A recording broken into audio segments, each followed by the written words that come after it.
అపోస్తలుడైన పౌలు ఎఫెసీయులకు రాసిన పత్రిక 3వ అధ్యాయము 16వ వచనం నుండి 21వ వచనం వరకు రాసిన భాగంలో సంఘం కొరకు ప్రార్థిస్తున్నాడు. అపోస్తలుడు అంటే పంపబడిన వాడు అని అర్థం. పౌలు శ్రమలలో సంఘాన్ని నిర్మించాడు. ఒక్కొక్క ప్రాంతానికి పౌలు వెళ్ళి సువార్త చేస్తున్న సందర్భంలో అనేక మార్లు పౌలు కొట్టబడ్డాడు, దూషించబడ్డాడు, జైల్లో పెట్టబడ్డాడు. వాస్తవానికి ఎఫెసీ పత్రిక రాసే సందర్భంలో కూడా పౌలు జైల్లో బంధించబడి ఉన్నాడు. 3వ అధ్యాయం చదువుతుంటే మొదటి వచనంలో పౌలు ఆ మాటను రాస్తున్నాడు. ఈ హేతు చేత అన్యజనులైన మీ నిమిత్తము క్రీస్తు యేసు యొక్క ఖైదీనైన పౌలుని నేను ప్రార్థించుచున్నాను. ఇక్కడ పౌలు తను ఖైదీగా ఉన్నాడు అని ఇక్కడ తెలియజేస్తున్నాడు. ఇస్మియోస్ అనే మాటకు ఖైదీ అని అర్థం, ప్రిజనర్ అని అర్థము. ప్రియమైన సంగమం, పౌలు సువార్త నిమిత్తం బంధించబడ్డాడు. సువార్త విరివిగా ప్రభావమవుతున్న సందర్భంలో సాతాను తను ఆటంకపరిచి పౌలను చెరలో ఉంచుతూ ఉన్నాడు. అయినప్పటికీ కూడా సువార్త అనేది వ్యాప్తి చెందడం మానలేదు. కానీ పౌలు చెరసాలలో నుండి కూడా తను స్థాపించిన సంఘం కొరకు, ఆ విశ్వాస ఆత్మీయ క్షేమాభివృద్ధి కొరకు ప్రార్థిస్తున్నాడు. చాలా మంది ఒక చోట పనిచేసి వెళ్ళిపోతుంటారు, ఇక సంఘాన్ని మర్చిపోతూ ఉంటారు. ఆ సంఘంలో వారి ద్వారా రక్షించబడే వారు ఉంటారు, వారి ద్వారా వర్తమానాన్ని దేవుని ఎరిగిన వారు ఉంటారు, దేవుళ్ళు బలపరచబడిన వారు ఉంటారు. కానీ అటువంటి వారి కొరకు ప్రార్థించరు. కానీ పౌలు తను స్థాపించిన సంఘంలో ఉన్న విశ్వాసుల కొరకు ప్రార్థిస్తూ ఉన్నాడు. ఎక్కడ ప్రార్థిస్తున్నాడు అంటే చెరసాలలో ప్రార్థిస్తున్నాడు. ఎలా ప్రార్థిస్తున్నాడో అది కూడా రాస్తూ ఉన్నాడు. 3వ అధ్యాయంలో మనం 14వ వచనాన్ని చదువుతుంటే పౌలు అంటూ ఉన్నాడు, తండ్రి ఎదుట నేను మోకాలుని అంటున్నాడు. తండ్రి ఎదుట మోకాలుని ప్రార్థిస్తూ ఉన్నాడు అంట.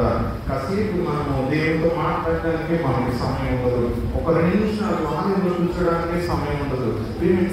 ఆయన సన్నిధానంలో మోకరించడానికి ఇక సమయం ఎక్కడ ఉంటుంది.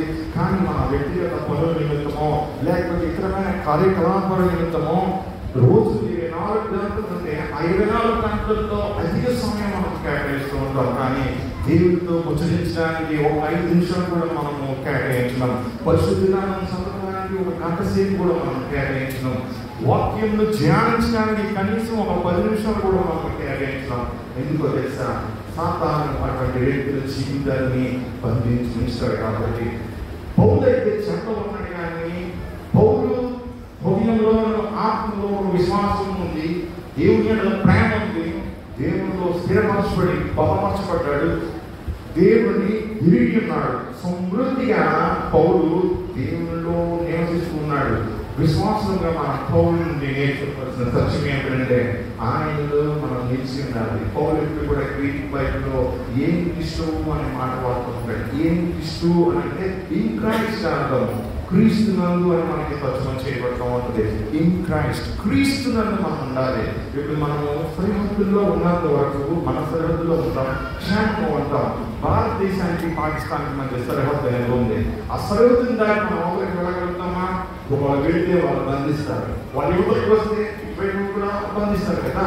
కానీ ఎప్పుడైతే మనము క్రీస్తు యొక్క సరిహద్దుల్లో ఆయన మనకి ఇచ్చిన పరిమితులకు లోబడి మనం ఆత్మీయ జీవితాన్ని మనము కొనసాగించుకుంటామో అప్పుడే మనం క్రీస్తునందు మనం ఉండగలుగుతాం.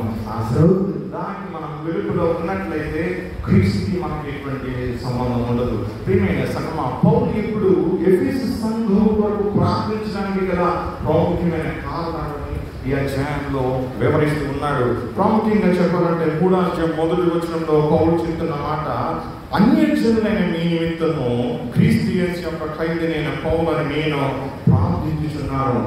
ధర్మశాస్త్రం అనేది దేవుడు ఇశ్రాయేలు ప్రజలకు ఇస్తూ ఉన్నాడు. ఇశ్రాయేలు ప్రజలు మాత్రమే కదా దేవుడు బిడ్డలు, అన్యజనులకు సంబంధం లేదు కదా. కానీ దేవుడు ఒక ప్రణాళికను కలిగి ఉన్నాడు. ఆ ప్రణాళికను తను మర్మంగా దాచి ఉన్నాడు. మనము రోమా పత్రికను మనం చూస్తే అపోస్తలుడైన పౌలు రోమీయులకు రాసిన పత్రికలో 3వ అధ్యాయంలో ఈ విషయంలో గురించి కొన్ని మాటలను అక్కడ రాస్తున్నాడు. 3వ అధ్యాయం మనం చదువుతుంటే 9వ వచనంలో పౌలు చెప్తున్న మాట, యూదులేమి గ్రీసు దేశస్తులేమి, గ్రీసు దేశస్తులంటే అన్య జనులు, ఇశ్రాయేలు ప్రజలు కాని వారు, యూదులేమి గ్రీసు దేశస్తులేమి అందరూ పాపమునకు లోనై ఉన్నారు. అందరూ కూడా పాపమునకు లోనై ఉన్నారంట. పాపమునకు లోనై ఉండడం అంటే ఒక ఆశ్చర్యకరమైన విషయం. ఒక వ్యక్తి పాపమునకు దాసుడైతే ఆ వ్యక్తి పాపమునకు అధికారం ఇచ్చి ఉన్నాడు అని అర్థము. ఒక వ్యక్తి మాటలు వింటున్నాము అంటే ఆ వ్యక్తిని అధికారి అని అర్థము. ఇప్పుడు ఎవరి మాటలో వింటూ ఉన్నాం? పాపముని యజమానుడు ఎవరు? సాతాను. నువ్వు సాతాను మాట విన్నప్పుడు దేవునికి నీకు సంబంధం ఏముంటుంది? అందుకని పౌలు అంటూ ఉన్నాడు, యూదులేమి గ్రీసు దేశస్తులేమి అందరినీ కూడా పాపమునకు లోనై ఉన్నారు అంటున్నాడు. అలాగే 3:23 వచనంలో పౌలు ఇంకొక మాట రాస్తున్నాడు, ఏ భేదమును లేదు, అందరూ పాపం చేసి దేవుడానికి గురించి మహిమను పొందలేకపోతున్నారు. ఏ భేదం లేదంట. దేవుని బిడ్డలు అని భేదం లేదు, దేవుడు ఎరిగిన వారు అని కూడా భేదం లేదంట. అందరూ కూడా పాపం చేసి దేవుడు అనుగ్రహించి మహిమను పొందలేకపోతున్నారు. ఇక్కడ మోపాల్సింది అర్థమైంది చెప్తాను. ఇప్పుడు నువ్వు పరుగు బంధంలో నువ్వు పరిగెడుతూ ఉన్నావు. నువ్వు ముందుగా పరిగెట్టినప్పుడు మాత్రమే బహుమానాన్ని నువ్వు పొందుకోగలుగుతావు. ఒకవేళ నువ్వు బహుమానాన్ని పొందుకోలేకపోతే నువ్వు ఓడిపోయిన పడవుతావు. గ్రీకు బైబిల్లో కానీ హీబ్రూ బైబిల్లో కానీ పాపము అనే మాటకు అర్థం ఏంటంటే ఓడిపోవుట అని అర్థము. ప్రియమైన సంగమా, ఓడిపోయిన వాడు ఎప్పుడు కూడా బహుమానాన్ని పొందుకోలేడు, గెలిచిన వాడు మాత్రమే పొందుకోగలుగుతాడు. ఇక్కడ మనం జ్ఞాపకం చేసుకుంటే మనము పరుగు పండుగలో ఉన్నాం. మనము ఆ లక్ష్యాన్ని మనం చేరుకోవాలి, బహుమానాన్ని మనం పొందుకోవాలి. మన ముందు దేవుని మహిమ అనే బహుమానాన్ని మనం ఉంచుతున్నాడు. ఆ మహిమను మనం పొందుకోవాలంటే ప్రయాసపడాలి. దేవుడు మనకు చూపిన మార్గంలో మనం నడవాలి. అందుకని పౌలు అంటాడు, ఏ భేదంలో లేదు, అందరూ పాపం చేసి దేవుడు అనుగ్రహించి మహిమను పొందలేకపోతున్నారు అని అంటున్నాడు. అయితే దేవుడు ఒక ప్రణాళిక కలిగి ఉన్నాడట అన్య జనుల నిమిత్తమై కూడా. దాని గురించి ఇక్కడ రాస్తూ ఉన్నాడు పౌలు 2వ వచనంలో, మీ కొరకు నాకు అనుగ్రహింపబడిన దేవుని విషయమైన ఏర్పాటుని గురించి విని ఉన్నారు అని చెప్తూ 3-4 వచనాల్లో పౌలు వారికి తన ఉత్తరాన్ని రాస్తాను అని చెప్తున్నాడు. వాస్తవానికి ఎఫెసు పత్రిక మనం చదువుతున్నాం, కానీ 3-4 వచనాలు చదువుతూ ఉంటే ఇంకొక ఉత్తరాన్ని కూడా పౌలు అక్కడ రాస్తున్నట్టు మనకు అక్కడ కనబడుతుంది. ప్రియమైన సంగమా, ఏ విధంగా దేవుడు ఎఫెసు సంఘానికి సువార్తను ప్రకటించడానికి అక్కడికి పంపించాడో అక్కడ పౌలు వారికి తెలియజేస్తూ ఉన్నాడు.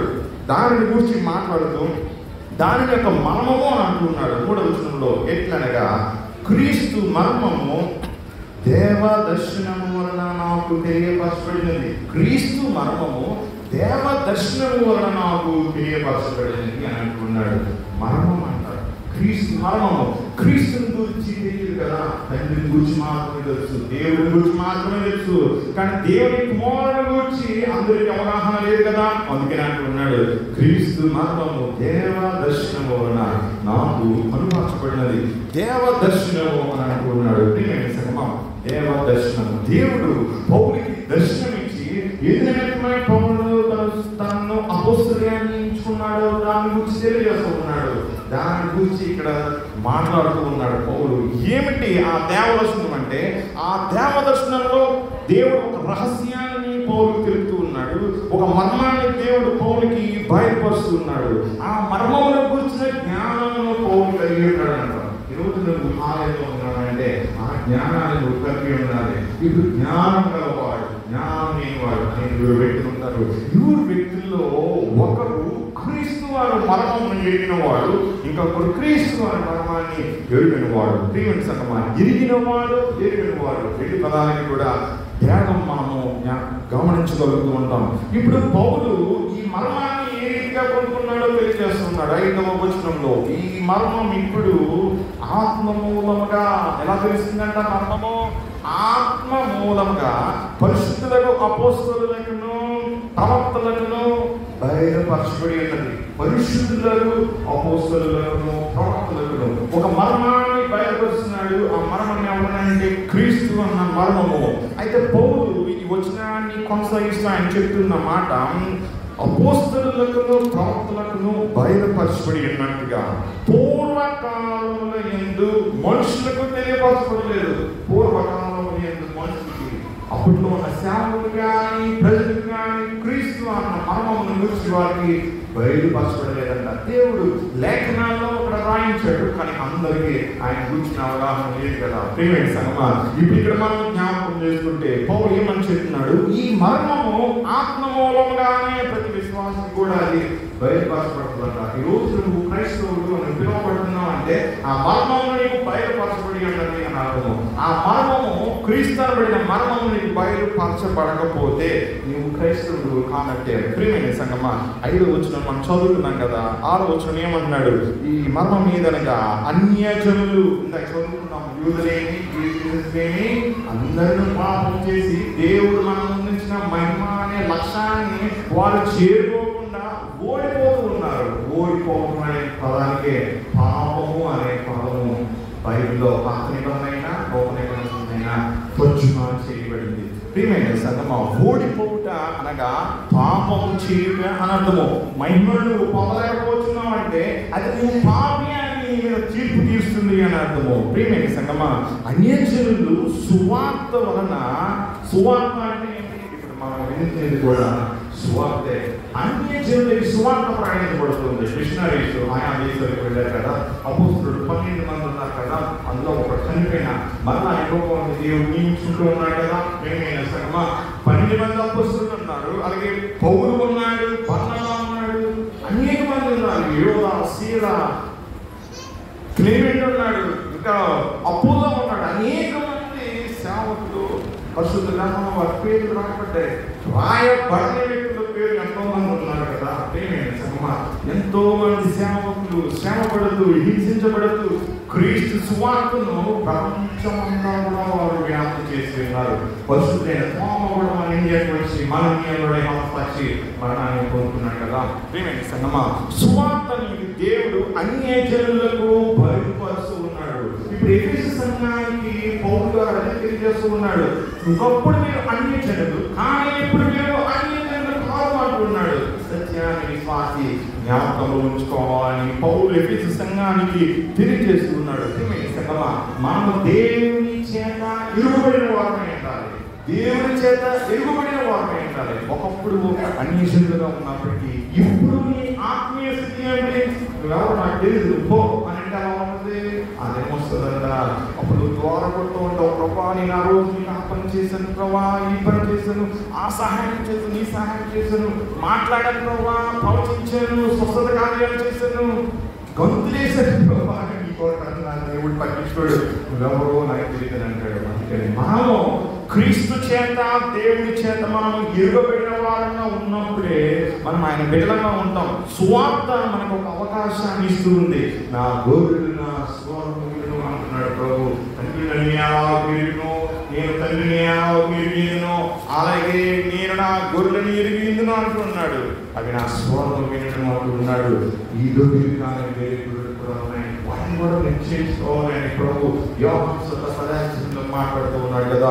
ప్రియమైన సంగమా, మనం జ్ఞాపకం చేసుకోవాల్సిన సత్యం ఏంటంటే ఉదయకాల సమయంలో పరిశుద్ధాత్మ దేవుడు మాట తెలియజేస్తున్న సత్యము, నీవు సువార్త వలన ఈ సమయంలో దేవుని సన్నిధానంలో ఆయన యొక్క పరిపాలన క్రింద ఉన్నావు అనే సత్యాన్ని ఉదయకాలంలో ఈ పాఠ్యభాగం ద్వారా దేవుడు మనతో మాట్లాడుతూ ఉన్నాడు. యూదులు మాత్రమే దేవుని బిడ్డలు కాదు. వాస్తవమే, దేవుడు వారికి సీనాయి పర్వతం యొక్క నిబంధనను గ్రహించాడు, 10 ఆజ్ఞలు ఇచ్చాడు. 10 ఆజ్ఞలు అతిక్రమిస్తే వారికి తాత్కాలికంగా ఉపశమనం కొరకు ప్రాయశ్చిత్త బరువిచ్చాడు.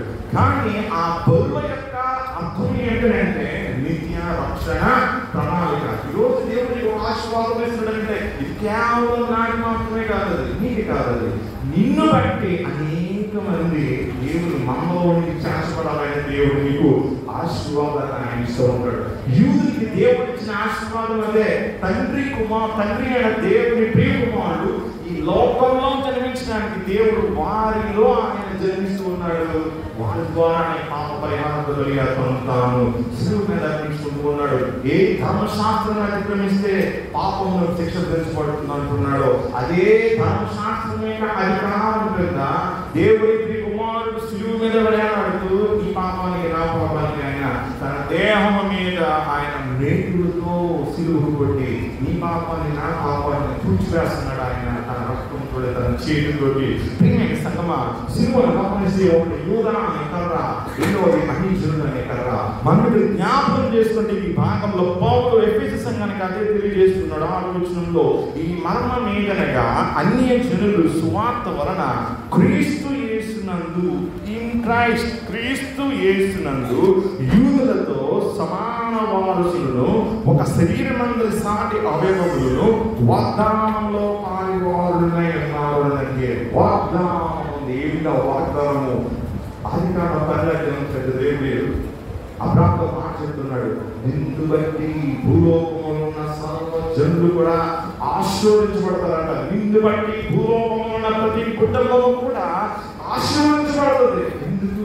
నిన్ను బట్టి అంటున్నాడు, నువ్వు దేవుడిని నమ్మవు కాబట్టి. నువ్వు దేవుడిని నమ్మవు కాబట్టి దేవుడు నీకు నీతి అనే వరాన్ని ఇస్తున్నాడు, నీ పాపాన్ని క్షమిస్తూ ఉన్నాడు, ఆయన కుమారుని నీకు బహుమానంగా ఇస్తూ ఉన్నాడు. ప్రియమైన సంగమా, ఇక్కడ మనం జ్ఞాపకం చేసుకుంటే పౌలు తెలియజేసిన సత్యం ఏంటంటే, యూదునైనా అన్యజనులైనా క్రీస్తు రక్తము వలన, క్రీస్తు సువార్త వలన రాబోయే మహిమలో పాలి భాగస్తులు అంటారు. పాలి భాగస్తులు.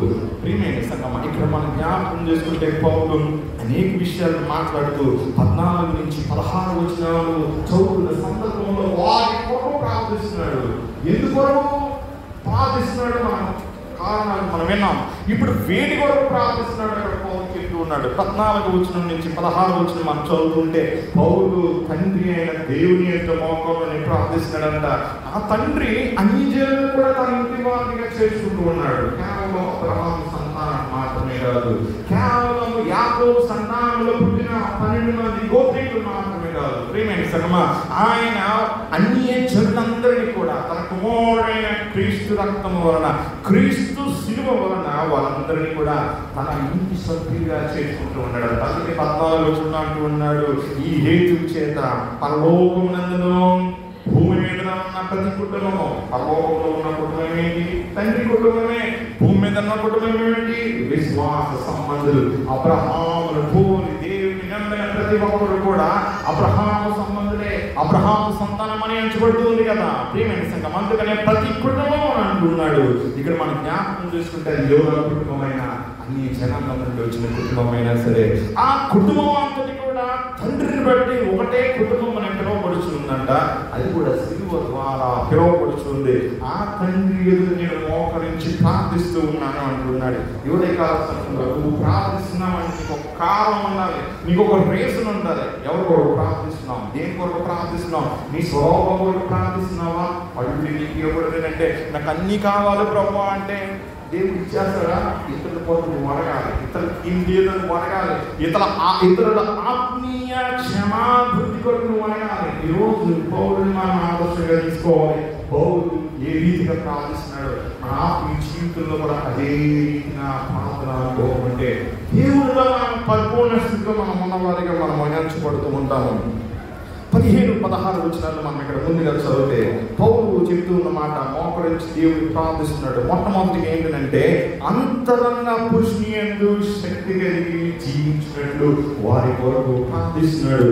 అంతరంగ పురుషుడు. అంతరంగ పురుషుడు అంటే ఏంటి? బయటికి కనబడే మనిషి ఉంటాడంటే ఎప్పుడైనా చనిపోతాడు, సమాధి చేయబడతాడు. కనిపించిన మనిషి ఉంటాడు లోపల. అంతరంగ పురుషుడు, ఇన్నర్ మ్యాన్.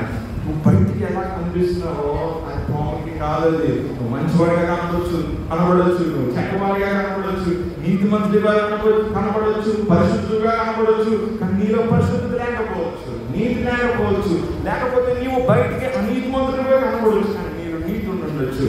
ఎలా అయినా సరే అంతరంగ పురుషుడు దేవునిలో ఉన్నప్పుడు మాత్రమే ఆ వ్యక్తి బలంగా ఉండగలుగుతాడు, దేవుని కొరకు జీవించగలుగుతూ ఉంటాడు. పౌలు ఇప్పుడు ప్రార్థిస్తున్నాడు ఎవరి కొరకు? ఎఫెసు సంఘంలో ఉన్న విశ్వాసులు తమ అంతరంగంలో ఉన్న పురుషుని యందు శక్తి కలిగి నివసించినట్లు జీవించినట్లు ప్రార్థిస్తున్నాడు. ప్రియమైన సంగమం, మనిషి మధ్యమైన వాడు. ప్రియమైన సంగమా, మధ్యమైనది మధ్యమైపోవాలి, కానీ అనిత్యమైనది అంతే కదా. నిత్యము అనిత్యం అంటది. అనిత్యమైనది ఎప్పటికీ అనిత్యమే, నిత్యమైనది అది శాశ్వతమైనది, క్షయమైనది. ఆ అక్షయమైనది. మనము క్షయమైన వాటి కొరకు మనం ప్రయాసపడకూడదు, అక్షయమైన వాటి కొరకు మనం ప్రయాసపడాలి. పౌలు ఎందుకు ఆ రీతిగా ప్రార్థిస్తున్నాడు? చెరలో ఉన్నవాడు ప్రార్థిస్తూ తన కొరకు ప్రభువా నన్ను బయటకు తీసుకురా ప్రభువా అని ప్రార్థించుకోవాలి. కానీ ఎక్కడో వందల వేల కిలోమీటర్ల దూరంలో ఉన్న ప్రజల కొరకు ప్రార్థిస్తూ ఉన్నాడే. ఒక సేవకుడి యొక్క కోరిక ఏమిటంటే సంఘంలో ఉన్న విశ్వాసులు ఆత్మీయ జీవితంలో వారు బలపడాలి. అందుకనే పౌలు వారి కొరకు ప్రార్థిస్తున్నాడు. అంతరంగా పురుషుని అంటే శక్తి కలుగుట. శక్తి అనే మాటకి డునామిస్ అనే పదాన్ని వాడుతున్నాడు. డునామిస్ అంటే శారీరక బలం, ఫిజికల్ పవర్. ఇప్పుడు ఒక బండరాయిని మొయ్యాలంటే దాని పక్క శారీరక స్థితిని దేహంలో ఉండాలి. ఒక పని చేయాలంటే దానికి సంబంధించిన కెపాసిటీ అనేది నీకు ఉండాలి. ఇప్పుడు శక్తి దాని బట్టి మనిషి యొక్క ఆయుష్ ఆధారపడి ఉంటుంది, ఆరోగ్యం ఆధారపడి ఉంటుంది. ఇక అంతరంగా పురుషుడు బలపడాలి అంటే దేవుని యొక్క శక్తి అవసరం అవుతుంది. ఈ లోకంలో మనం జీవించే సందర్భంలో శక్తి కలిగి మనం జీవిస్తున్నాం అంటే శరీర ఆహారాన్ని మనం భుజించినప్పుడు ఆరోగ్యంగా ఉండగలుగుతాం, శక్తివంతులమైనగలుగుతాం, ఆయుష్ ఉండగలుగుతాం. మరి అంతరంగా పురుషుడు కూడా జీవించాలి కదా. క్షయమైపోయిన దేహం కొరికి మనం కష్టపడి నెలంతా కష్టపడి తీసుకుని మళ్ళా కష్టపడుతూ ఉన్నామే. మరి నిత్యమైన ఆహారం మనం సంపాదించుకోవాలి కదా. దేని కొరకు? మన అంతరంగంలోనున్న అంతరంగా పురుషుని కొరకు. విచారణ విషయం ఏంటంటే ఈ అంతరంగా పురుషుని గురించి ఆలోచించేవారు పొదువైపోయినారు. బయటికి కనబడే మనుషుని గురించి మానవుడు ఆలోచిస్తున్నాడు, కానీ కాబట్టి మనలో ఉన్న మానవుని కొరకు, ఆత్మ కొరకు మానవుడు ప్రయాసపడలేకపోతున్నాడు. ప్రభు ఇప్పుడు అంతరంగా పురుషుడు శక్తి కలిగి జీవించాలంటే ఆత్మదేవుని అవసరం ఉన్నది ప్రభు అని తండ్రికి ప్రార్థిస్తూ ఉన్నాడు. వారిని ఆత్మతో నింపి వారిని బలపరచు అని ఎఫెసు సంఘం కొరకు పౌలు గారు ప్రార్థిస్తున్నాడు. ఇక్కడ మనం జ్ఞాపకం చేసుకుంటే పౌలు ఉపయోగించిన పదానికి మూల భాషలో ఒకసారి మనం చూద్దాం. ఇక్కడ పౌలు అంతరంగా పురుషుడు బలపడాలంటే ఆత్మదేవుడి అవసరం ఉంది అంటూ ఉన్నాడు. ఆత్మ వల్ల మనం బలపరచబడగలుగుతూ ఉంటాం. భౌతిక ఆహారం మనకు శక్తిని ఇస్తుంది, కానీ దేవుని శక్తి మనకి అంతరంగా పురుషునికి కావాల్సిన ఆరోగ్యాన్ని ఇస్తుందంట. ఇక్కడ కాటోస్ అనే పదం ఉంటుంది, మీరు వినుంటారు. వీటిలో కాటోస్ అని ఉంటుంది, క్రటైవో అని ఇంకొక పదం ఉంటుంది. పౌలు ఆ పదాన్ని వాడుతున్నాడు. దీని అర్థం ఏంటంటే పరిపాలన చేయట, రాజ్యం చేయట అని అర్థము. ఇప్పుడు నువ్వు సాతానుడు అధికారిస్తే సాతాను చేసినట్టే ఉంటావు. గతని చూసుకుందాం. గతలో ఉన్న దురాత్మలు అతని దేహాన్ని వశపరుచుకొని అతన్ని గాయపరుస్తూ ఉన్నాయి. పాపి ఎప్పుడు కూడా దురాత్మ ఆవహించబడి పాపంలో నెరవేరుస్తూ ఉంటాడు. తన కొరకు కాదు, తనలో ఉన్న దురాత్మ యొక్క కోరికలను ఆ వ్యక్తి నెరవేరుస్తూ ఉంటాడు. అందుకని ఎఫెసీ పత్రికలని మనం చదువుకుంటే 2వ అధ్యాయంలో 3-4 వచనాల్లో పౌలు గారు చెప్తూ ఉన్న మాట ఏంటంటే యుగ సంబంధమైన దేవతల గురించి మాట్లాడుతున్నాడు. వాయుమండల సంబంధమైన అధిపతి అంటారు. ఈ వాయుమండలమైన సంబంధమైన అధిపతి మానవుని పాపములకు ప్రేరేపిస్తుందంట. అతని కోరికలను బట్టి మానవుని జీవితం చేసి నాశన పుత్రులుగా వారిని తయారు చేస్తాడంట. సంఘానికి మాకు రాస్తూ ఉన్నాడు. అది చెప్తూ 3వ అధ్యాయం వచ్చి మనం ఆ రీతిగా ఉండకూడదు అని చెప్పి ఏమంటాడంటే దేవుని ఆత్మ అధికారం క్రింద మనం ఉండాలి అంటూ ఉన్నాడు. ఆత్మ వల్ల బలం వాస్తవం, ఆత్మ యొక్క అధికారం క్రింద నీవు జీవించుట అని అర్థము. ప్రియమైన సంగమా, ఒక గవర్నమెంట్ ఏమైనప్పుడు ఆ ప్రభుత్వం అనేది చలామణిలోకి వస్తుంది, పరిపాలన చేస్తూ ఉంటుంది. యువతి కాలంలో నీ ఆత్మీయ జీవితంలో ఎవరు పరిపాలిస్తున్నారు? బలపరచబడుట అనే పదానికి అర్థం ఏంటంటే అధికారం చేయుట అని అర్థము. నీ అంతరంగా పురుషునికి ఎవరికి నువ్వు అధికారం ఇస్తూ ఉన్నావు? ఆత్మదేవునికి అధికారం ఇస్తున్నావా? వాయుమండల సంబంధమైన అధికారికి నువ్వు అధికారం ఇస్తున్నావా? యువతి కాలంలో పౌలు ఎఫెసీ సంఘంతో మాత్రమే కాదు, మనతో కూడా మాటలను పౌలు గారు మాట్లాడుతున్నాడు. ప్రియమైన సంఘమా, విశ్వాసంగా మనం దేవుని బిడ్డలం, దేవుని కొరకు మనం బ్రతకవలసిన వారు. ఆయన కుమారుడు మన కొరకు శిలువ మీద బలి అర్పించబడ్డాడు. కృతజ్ఞులమే మనం జీవించాలి. అందుకని పౌలు వారి యొక్క ఆత్మ క్షేమాభివృద్ధి కొరకు దేవుని ఆత్మ పాలన క్రిందకి వారిని తీసుకుని రాము ప్రభువా అని ప్రార్థిస్తున్నాడు. మనము రోమ పత్రికను మనం చదివితే 8వ అధ్యాయంలో అపోస్తలుడైన పౌలు కొన్ని అద్భుతమైన మాటలను ఆ యొక్క అధ్యాయంలో రాస్తున్నాడు. రోమపత్రిక 8వ అధ్యాయము 14వ వచనం, దేవుని ఆత్మ చేత ఎందరూ నడిపింపబడుతురో వారందరూ దేవుని కుమారులైనరు. దేవుని ఆత్మ చేత ఎందరూ నడిపింపబడుతురో వారందరూ కూడా దేవుని కుమారులైనరంట. ఇక్కడ నడిపించబడుతున్న పదానికి ఆగు అనే పదం మాట్లాడుతున్నారు. అంటే మోసుకుని వెళ్ళుగా ఆపదండి, క్యారీ చేయుట, నడిపించ, లేకపోతే వారిని ముందుగా గొర్రె కావాలి ముందు నడుచుకుంటూ వెళ్తుంటే గొర్రె అన్ని వెంబడిస్తుంది కదా, ఆ రీతిగా దేవుని ఆత్మ చేత నింపబడిన వారు నడిపించబడుతూ ఉంటారంట. ప్రియమైన సంఘం, అందుకనే పౌలు వారి యొక్క ఆత్మీయ క్షేమాభివృద్ధి వారు ప్రార్థిస్తున్నాడు. ప్రభు నీతో మాట్లాడుతున్న విషయాన్ని నీ ఆత్మ మీద ఎవరికి అధికారం ఇచ్చారు? నువ్వు పాపం చేస్తున్నావు అంటే, పాప కోరికలు నీలో ఉన్నాయంటే, చెడు అలవాట్లు నీలో ఉన్నాయంటే, ఖచ్చితంగా దేవుని ఆత్మ లేనంటే, ప్రియమైన సంఘం, అంధకారమైన సంబంధమైన అధిపతి నీ ఆత్మ మీద అధికారం చలాయిస్తున్నాడని అర్థము. ఆ ఆత్మకు అధికారం ఇవ్వద్దనే పౌలు ఉదయకాలంలో హెచ్చరిస్తూ ఉన్నాడు. దేవుని ఆత్మ యొక్క అధికారములకు ఆయనకు లోబడి ఆయన ఇష్టములకు అనుసారంగా జీవించాలని ప్రభు ఈ పత్రిక ద్వారా మనతో మాట్లాడుతున్నాడు. ప్రియమైన సంఘం, ఇంకొక మాట అంటూ ఉన్నాడు, క్రీస్తు మీ హృదయములలో విశ్వాసము ద్వారా నివసించినట్లు. పౌలు వారిలో చేసిన రెండవ అంశం ఏంటంటే క్రీస్తు వారి హృదయాల్లో నివసించాలంట. ఈరోజు నువ్వు దేవుని బిడ్డని చెప్పుకుంటే ఒక ప్రూఫ్ నువ్వు చూపించాలి. ఏంటో ప్రూఫ్?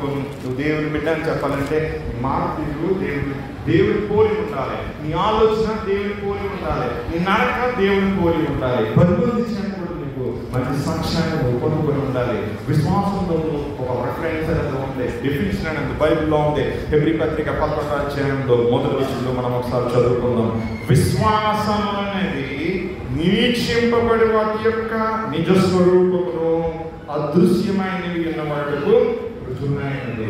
ఇక్కడ మనం దేని కోసం ఉన్నాం? ఉదయకాలంలో విశ్వాసం కాబట్టి రాబోయే నిరీక్షణ కొరకు, రాబోయే నిత్య జీవం కొరకు మనం ఎదురు చూస్తూ ఆలయంలో ఉన్నాం. విశ్వాసకి అవిశ్వాసకి వ్యత్యాసం అదే. ఈరోజు ఎంతమంది ఆలయానికి రాదు ఒకసారి చెప్పండి, ఒకసారి కౌంట్ చేసుకోండి. ఊర్లోనే ఉండి, ఇంట్లోనే ఉండి పని చేసుకుంటా ఆలయానికి రాని వారు ఎంతమంది ఉన్నారు?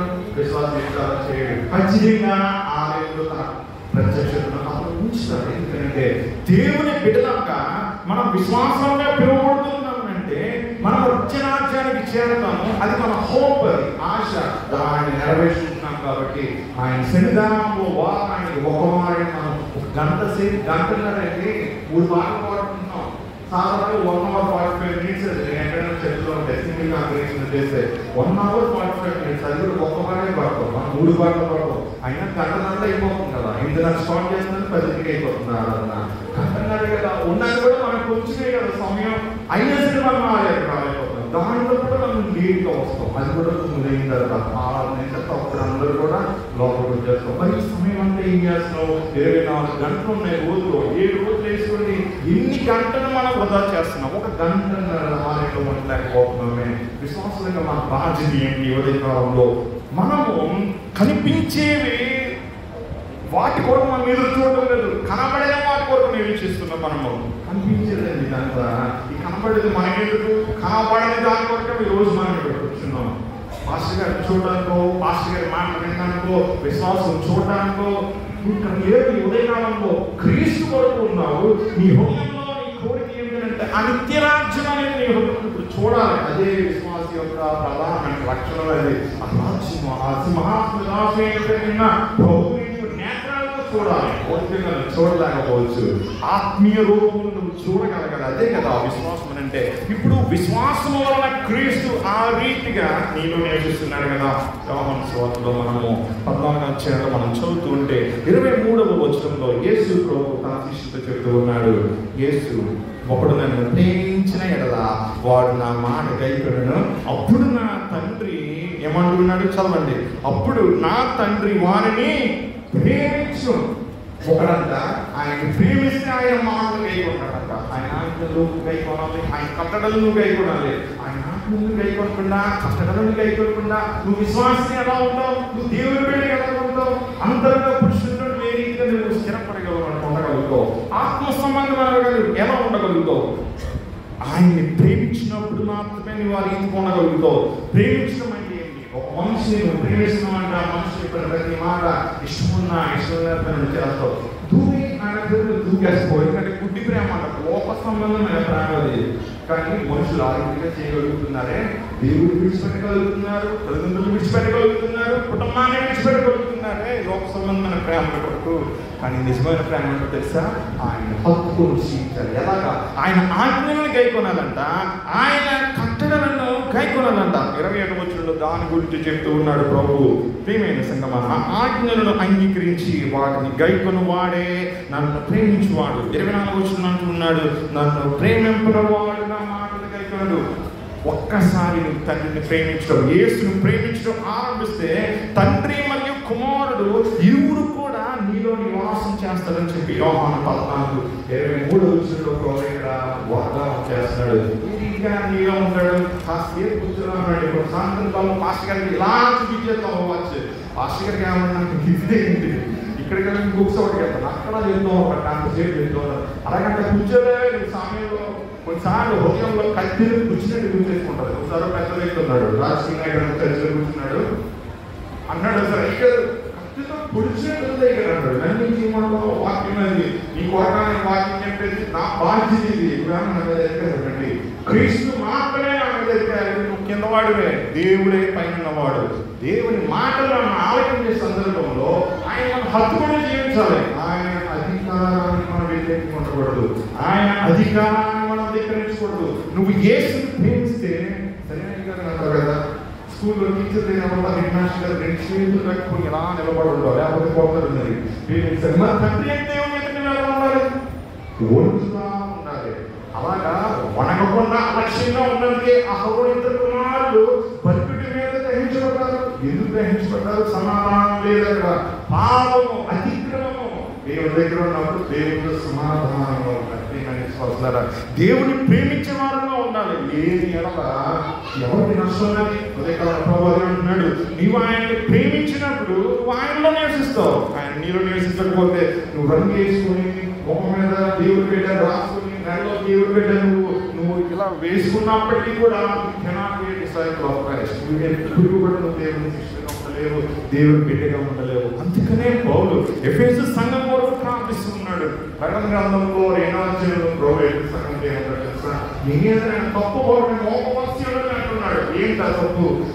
మొదటి ప్రేమను నీవు విడిచిపెట్టావు. మొదటి ప్రేమ అంట, నువ్వు దేవుడిని ప్రేమించేటప్పుడు ఫస్ట్ లో ఆయన దేవుడికి ఇవ్వాలి. సంగమా అది నువ్వు విడిచిపెట్టావు అని అన్నాడు. సరి చేసుకోమని చెప్తాడు. మారు మనసు పొందని ప్రియమైన సంగమా, యోధ కాలంలో పౌరు వారిని ఎరిగి ఉన్నాడు కాబట్టి దాని గురించే దేవుడి సన్నిధానంలో వారికి కొరకు ప్రార్థిస్తున్నాడు. అలాగే మనం 17 నుంచి 18 వచనాలు మనం చదువుతున్న సందర్భంలో ఇంకొక మాట అంటూ ఉన్నాడు. పౌలు ఎఫెసు సంఘం యొక్క పరిపూర్ణత కొరకు ప్రార్థిస్తున్నాడు. ఏమనంటే, మీరు దేవుని సంపూర్ణత యందు పూర్ణులుగా ఉన్నట్లుగా. పూర్ణత అసంపూర్ణత అనేది ఉన్నది. మనం పూర్ణ స్థితిలోనికి రావాలి. ఒక యవనస్తుడు ప్రభు దగ్గరికి వచ్చాడు. వచ్చి, అయ్యా నేను అన్నాను లేకుంటున్నాను, నిత్యానందం చేరుకోవాలంటే ఇంకా నాకు నీళ్ళు ఉన్నాయా అంటే ప్రభుని అంటున్నాడు, నీలో ఒకటి పొదువుగా ఉన్నది అన్నాడు. ఆ పొదువు ఏంటంటే కొందరంతా నువ్వు దేవుళ్ళకు పంచిపెట్టి అప్పుడు వచ్చిన విధానంలో నీవు పరిచయం చేయాలంటే ఆ వ్యక్తి ధనవంతుడు కాబట్టి వ్యాపిస్తూ వెళ్ళిపోయాడు. ప్రియమైన సంగమా, ఇక్కడ ప్రభువు మన జీవితంలో కోరుకునేది ఏంటంటే సంపూర్ణతను కోరుకుంటూ ఉన్నాడు, అసంపూర్ణత కాదు. యవనస్తుడికి ప్రభు చెప్పిన మాట, నీవు పరిపూర్ణుడు కావాలంటే నువ్వు ప్రభు యొక్క కావాలి. నీ హృదయంలో నా పాపంను విడిచిపెట్టాలి. ఇక్కడ పౌలు ఎఫెసు సంఘానికి తెలియజేస్తున్న సత్యం ఏంటంటే, మనం పరిపూర్ణంగా అవ్వాలంటే ప్రేమ యందు వేరు కావాలంట. నువ్వు భూమిలో నాటుతున్నావు, అది మోస్తూ ఉంటుంది. దేవుని ప్రేమలో నువ్వు నాటబడినప్పుడు నువ్వు వేరు పారి స్థిరపడతావు. ఎస్టాబ్లిష్ అవుతావు. నీవు స్థిరపడి సమస్త పరిశుద్ధులతో కూడా ప్రేమ యొక్క వెడల్పు, పొడుగు, లోతు, ఎత్తు ఎంతో గ్రహించుకుంటావట. నువ్వు అదే నువ్వు తెలుసుకోవాలి. ఆ మర్మాన్ని గిరిగిరకుండా దేవుడు బిడ్డనండి నాకు ఎలా గుర్తుపోతుంది, ఎవరో నాకు తెలియదని అంటాడు ప్రభు. ఈ మాటల ప్రభు మనం అనకుండా మనం కాపాడుకోవాలి. దేవుని ప్రేమ యొక్క పొడుగు, వెడల్పు, లోతు, ఎత్తు అది గ్రహించుకున్నట్లు ఎఫెసు సంఘం కొరకు